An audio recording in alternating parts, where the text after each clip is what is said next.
Now I know, most atheists are going to laugh about the video I'm about to show you, but I'm still going to show it with the hope that out of all of them that do scoff, a few of them might actually come to their senses and realize that evidence like this does prove there is a creator God. Because the common sense question has to be, if there is no God, please explain who it was that gave the intelligence to the single living cell so it would do as it needs to do in the inner ear of a zebrafish. Check this out.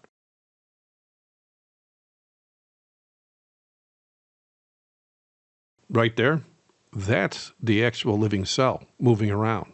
Towards the end of the video, it's actually going to show the path it followed. But still, many are going to scoff even after seeing such a video because in today's world, Christianity has been so watered down by the false prophets and pastors the last 2,000 years that the church no longer has the peculiar people they once had.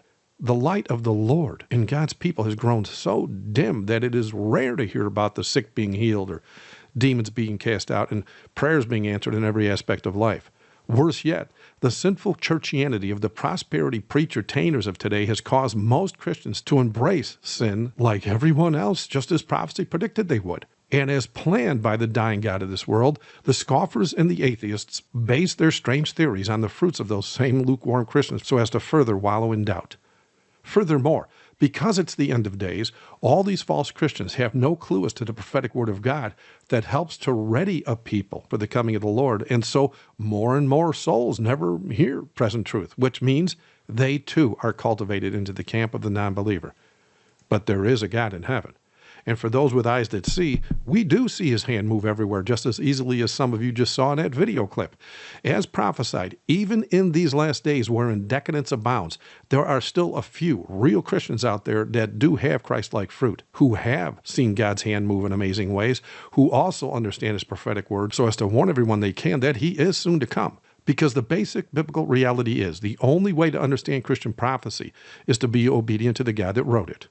And with all that being said, with all the evidence in Christian prophecy that has already been matched to historic record in modern times alone, proving that the God of the Bible is doing all he can to reach and ready a people for his coming, it has now become painfully obvious to many that it actually takes more faith to be an atheist in today's world than it does to be a real Christian, because the obedient bride of Christ has a mountain of easy-to-reference facts of faith they can use to share with the lost in the hopes of bringing them into the truth. But the atheist not only has none, he has to ignore the mountain of truth presented by those same obedient Christians.